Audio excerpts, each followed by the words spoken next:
Welcome back to Statistics for Business 1. Continuing from our previous segment, we were discussing decision trees in the context of banking. It's a banking tree with lots of branches. I get the pun, Lisa. Venkat, the president of T Bank, wants to strategize how the bank must proceed with its loan process. I thought we decided to ignore the credit ratings. And this is the new tree that he came up with. The bank's decision becomes much simpler now.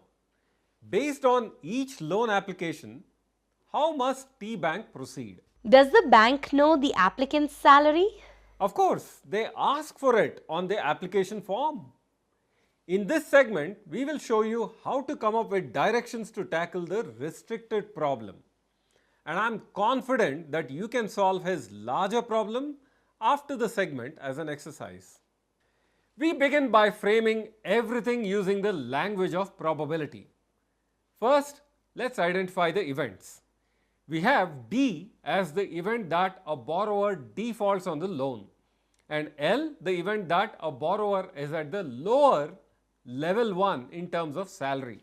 That's an annual salary of less than 1.2 million rupees. Thanks for rolling up, Lisa. Level 1 borrowers made up 70% of the defaulters and 50% of those who paid their loans. We convert all this information into likelihoods. 19% of the borrowers defaulted on their loan payments. This is what we term the prior probability of default. And we write this down as P of D is equal to 0.19. Which means probability of D complement is equal to 0.81 or 81%. You know your laws well, Lisa. This prior probability will be conditioned by additional knowledge of whether the borrower is at level 1 or at level 2. That's like the inverse of what we have on hand. Yes, we know the likelihoods P of L given D and P of L given D complement. What we want is P of D given L and P of D given L complement. That's easy, just flip the probabilities. That's a classic mistake, Lisa. P of D given L cannot be the reciprocal of P of L given D. For 1, it will be larger than 1, and 2, it is simply wrong. Is it the complement of probability of L given D? That's the convenient response, but again the wrong answer. I remember now. We need Bayes' rule. That's a good comeback, Lisa. We use Bayes' rule to invert probabilities whenever we are in such a situation. For the two events D and L, the Bayes' rule is actually quite simple. Plugging in all of our numbers, we get the posterior probability of default as P of D given L is equal to 24.7%. Conditioned on the salary level? Right. If we know beforehand that a borrower was at the lower salary level, then there would be a 1:4 chance of a loan default. I'm confused. I thought you said level 1s made up 70% of the defaulters. Yes, Lisa. That translates to P of L given D and not P of D given L.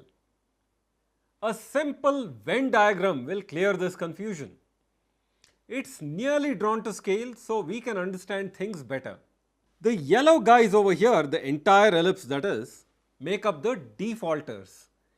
And the brown guys in this ellipse, you guessed it, are borrowers at the lower level L. The olives make up 70% of the yellows. That's the intersection here of L with D. The 70% proportion is nothing but P of L given D. What we are now saying is P of D given L is 24.7%. I get it. The olives are a quarter of the browns. You nailed it, Lisa. Just be careful about inversions next time, okay? If we apply Bayes' rule once again, then we'll get the other inversion P of D given L complement as 12.3%. Nearly 1/8. Let me think. everything outside the brown ellipse is L complement. That's right. And everything outside the brown ellipse is this region we are talking about. And that includes the crescent shaped object that you see over here, which is a portion of D. That is our intersection of L complement, which is the oranges, with D, which are the yellows. And the oranges can take 7 more crescents. Excellent observation. Here's the revised tree with the probabilities on it. We must also know the exact split between level 1 and level 2 borrowers. Great point, Lisa. We have all the data we need. What we will do is to apply the law of total probability. For level 1 or L, we have probability of L, which turns out to be 53.8% or nearly 54%. That means 46% of the borrowers are level 2. Right. And to remind you, they make over 1.2 million annually in salary. Here's the completed tree.